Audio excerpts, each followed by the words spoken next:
من کامەران کوڕی حاج جەمال کوڕی جەمالی حەسەن ئاغای شە لە زیندان لە دەشتی کۆیە لە دایک بووم. دیارە کە لە سەرەتاوە ینی لە قۆناغی سەرەتایی بووم کە باوکم کتێبی هەبوو.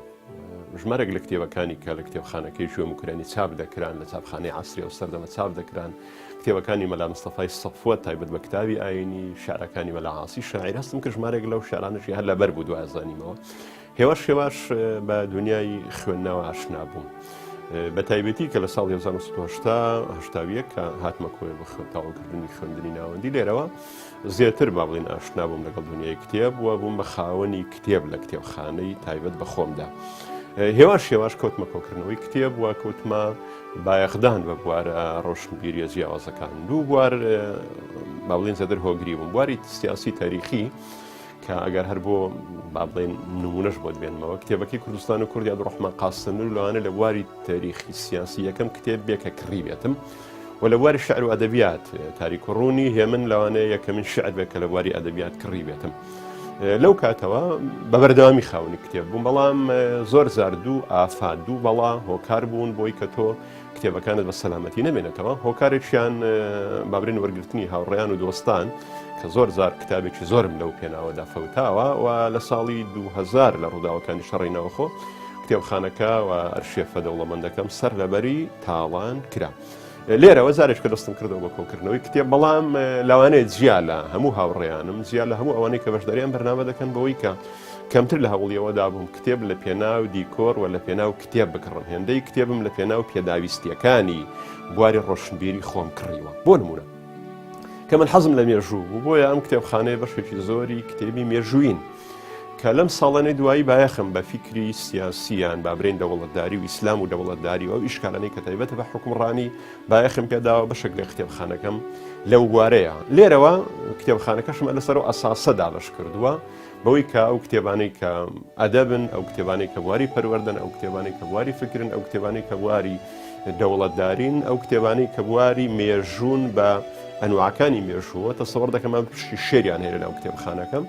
جگە لەو گۆڤار ڕۆژنامانەی و ئەو ڕۆژنامانەی کە لە نەوەتەکانەوە با بڵێن کۆم کردوونەتەوە هەڵم گرتوون. ئەمان هەموو بە ئەرشیفێکی تەندروست و بە پێی تەرقیم و هەر هەمووشی ڕێکخراوە لە ناو کۆمپیوتەردا. ڕۆژانە ئەو کتێبانم پێویستەوە کتێبەکەم پێویست نەبێت لەم کتێبخانە بە دڵنیاییەوە ئێستا داوای بکەن هەدی ئێوەی دەکەم، ینی بۆی بزانن کە من کتێب و کتێبخانەکەم بەپێی پێویستی خۆڕۆشنبیرکردن و بەپێی پێداویستی ئەو بەرنامە و کۆڕ و سمینارانەیە کە هەمە.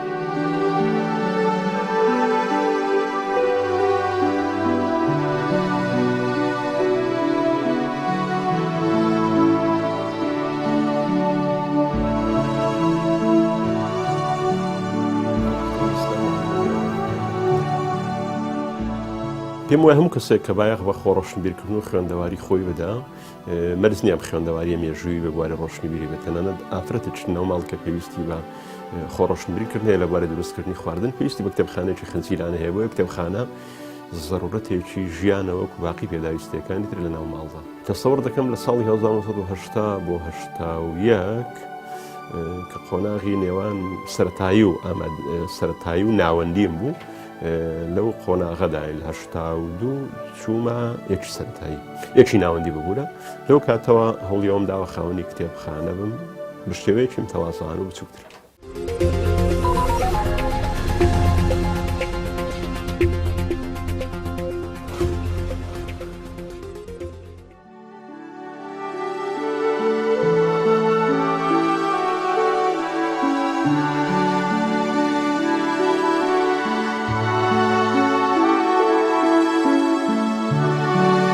بواریتر هەیە کە بەڵێن کتێبخانەکەی پێدەوڵەمەند کردووە، ئەویش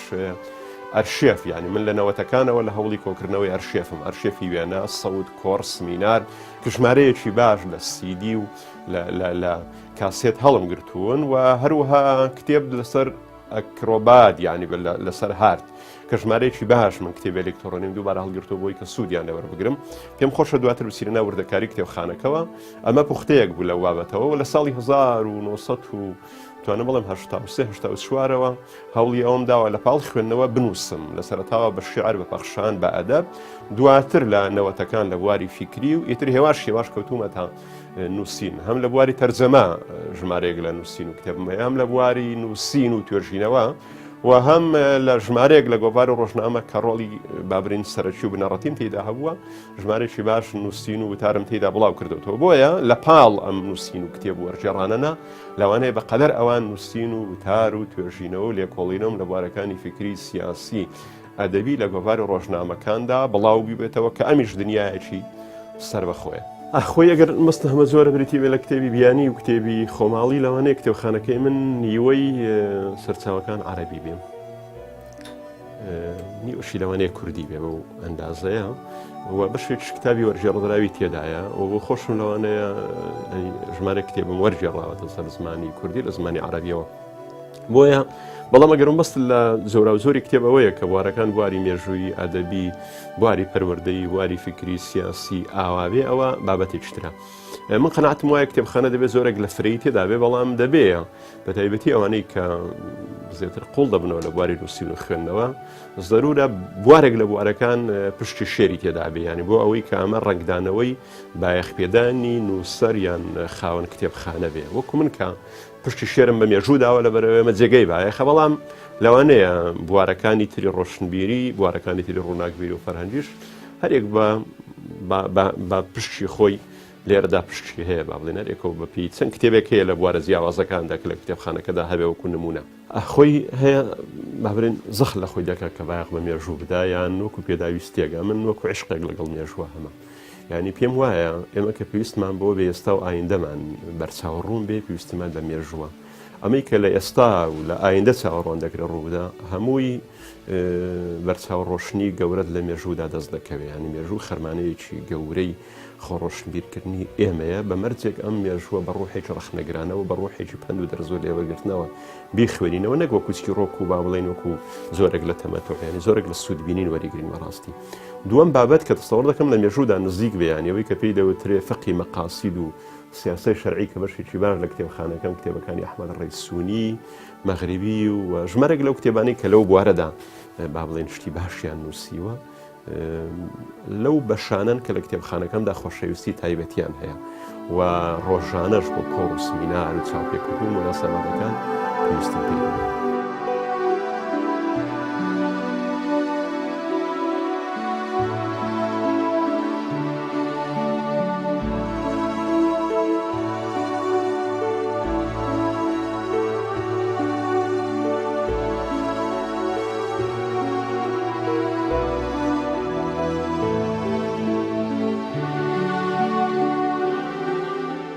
زارە پێش هەموو شتێکەوەی کە پێی دەوترێ مێژوو یعنی ئێمە چۆن مێژوو دەبینین و چۆن مێژوو دەخوێنینەوە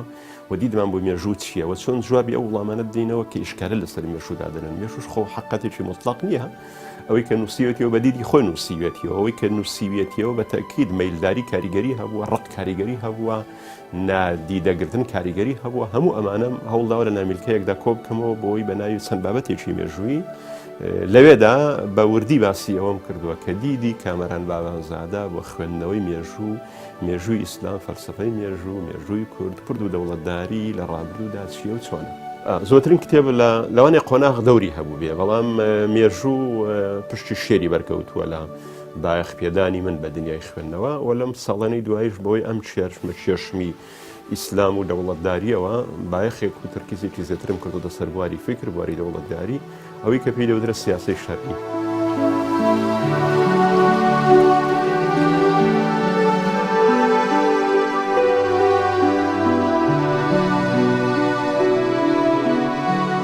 ینی لە فتوحاتی ئیسلامیەوە کورد بە زۆر با بڵێن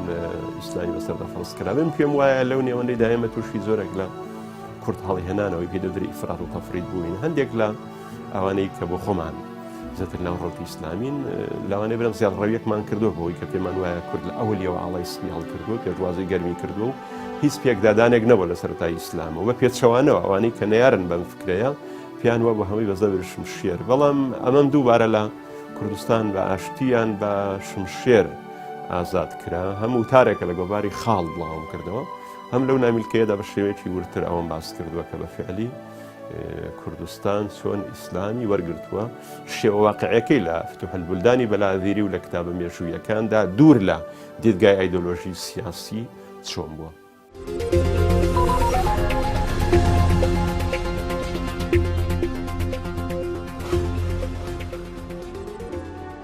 پێم وایە هەموو کەسێک وایەخی زۆری هەبێتەنان لە بوارەکانی پزیشکی و هەندەسیش پێویستی بە کۆمەڵی کتێبی ئاینی هەیە لە کتێبخانەکەیدا لەبەرەوەیان بابەتێک کە تەنها بۆ ئەو کەسانە تاپۆنیە کە بایەخ بە بواری دینی دنیان خەریزی علومی شەرعی و علومی ئیسلامی ئەومان پێویستیمان بەو بوارە هەیە و کتێبخانەکەی منە ژمارەیەک لە تەفسیر و کتێبی فەرموودە و ئوسوڵی فقه و کتابی فەقی تێدایە بەقەدرە و پێداویستیانی کە لەوانەیە بۆ خۆم پێویستم پێی بێ لە کاتی محاضرەیەک دەرسێک پرسیارێک وەڵامێک لەو بوارانە. خۆی مۆزوعەکەی ئیسلام و مێژوو نییە، ئێمە دینێکمانەیە بە ناوی ئیسلام و هەڵگرانی لە قۆناغە جیاوازەکاندا بە پێم کارکتەرە ڕۆشنبیریە، سەقافیە، حەزاریە، سەربازیە ئەمانیش بەشدار بوون لە دروستکردنی مێژوو، یعنی کەمە مێژووی خلافەتی عەباسی و مێژووی ئەحکامی سوڵتانەی ماوەردی لە کتێبە فقیەکە لە کتێبە وشیاریە سیاسیەکان و فقیەکان دەخوێنینەوەوانە هەمووی بەشێکن لە مێژووی ئیسلام و بەشێکن لە مێژووی ئەوانەی کە بەشداریان کردو بۆ داڕشتنی ئەو مێژووەیانی. بۆیە کە دەڵێن فەرقسێ لەبین ئیسلام و مێژوو، ئیسلام ئایدۆلۆژیا و دینی کۆمەلگایە و مێژووش بریتێ لەو تۆمارانەی کە تۆمار کراون بە مسلمان و بە ئینتیمایەکانی ترەوە. هەنێ زۆر جارە ئێمە کە لە ناوەندەکان لە ڕاگەیاندەکان زۆر جار ناو پارتە سیاسیەکانیش کە دێن کتێبخانە دادەنین زۆر بە شێوەی پەرتو بڵاوی دایدنین. دەبێت کتێبخانە بۆ سەنتەرێک بۆ ئامانجێکی سیاسی سەقافی کە دابدرێ ئامانج لەوە دیار بێ ئەم کتێبخانەیە دەیە پەرە بە چ بوارێکی ڕۆشنبیری و فکری بدا و زەرورە کتێبەکان کتێبی دانسقەی لەو بوارێ بۆ پیا بکرێنێک پڕ بکرێتەوە وەکو دیکۆرێک نیشان بدرێت کە کتێبخانەیەکی گەورە و دەوڵەمەند هەیە لەو شوێنە لەو جێگایە لەو ئاراستە سیاسی.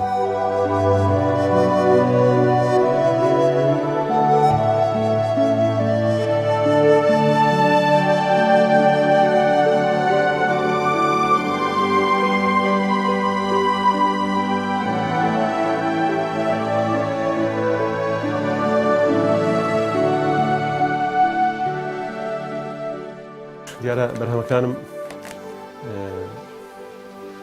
وارێکن لەو بوارانەی ژیان بە ئینسان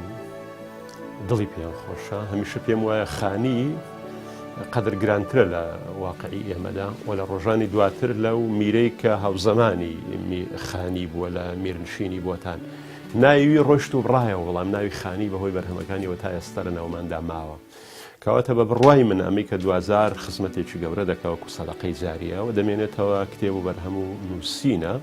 لەبەرەوەی ناکرێکی ئینسان دەخوێنێتەوە 2000 پوختە و تێگەشتنی خۆی لەو بوارەدا عرض بکە. ئەمیش لە سەرەتاوە هەوڵی ئەوم داوە دەست بنووسیم بکەم لە ڕۆژنامەکان لە گۆڤارەکان، بەڵام 2000 با بڵێن ئەوەی کەوە کتێب چاپم کرد لە 1989 بە دووەداچوونێکم کرد بۆ فتوای مەلای خەتیە و میرنشینی سۆران. 2000 ئەم کتێبەی لە بەرهەمات کە لە ساڵی 1998 چاپ کرا. ئەم کتێبەی میرنشینی سۆران کتابێک نەبوو چاپ کرا. 2000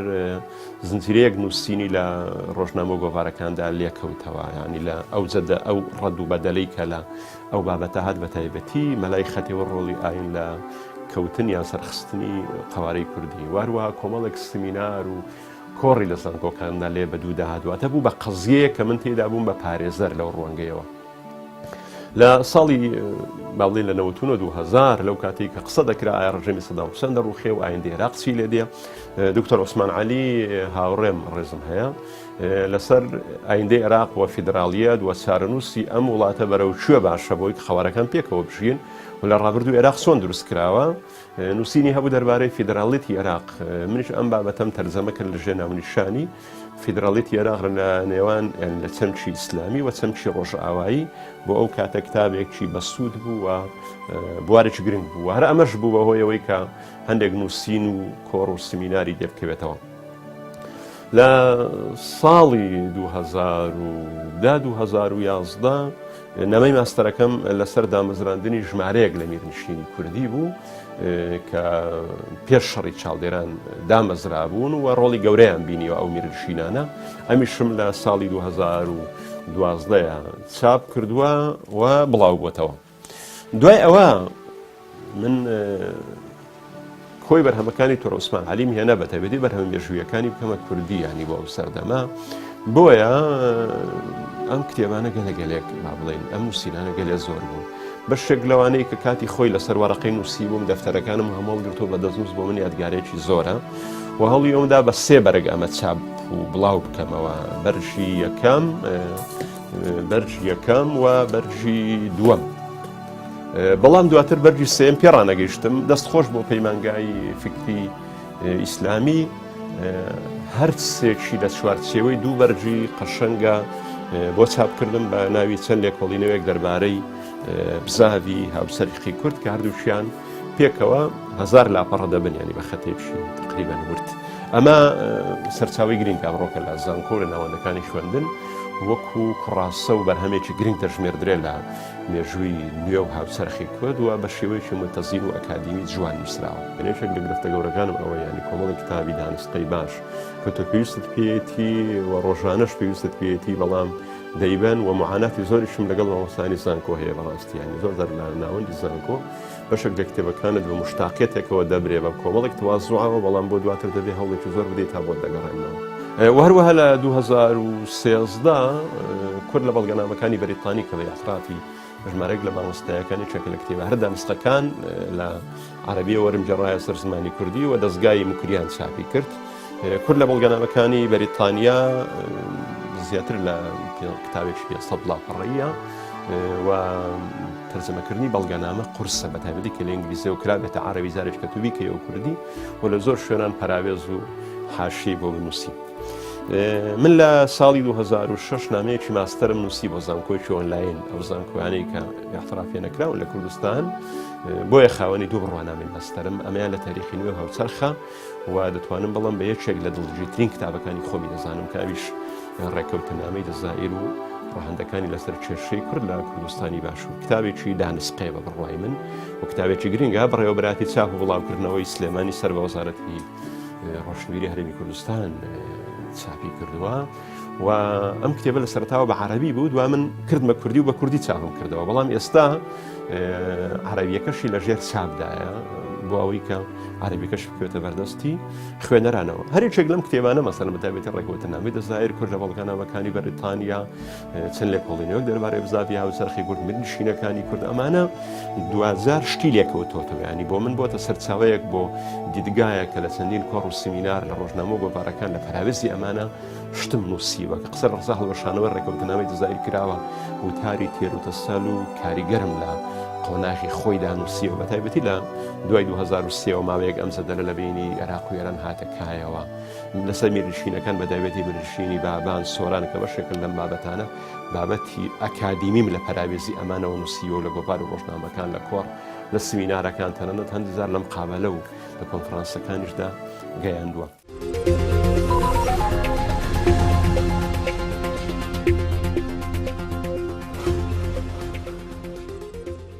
و هەروەها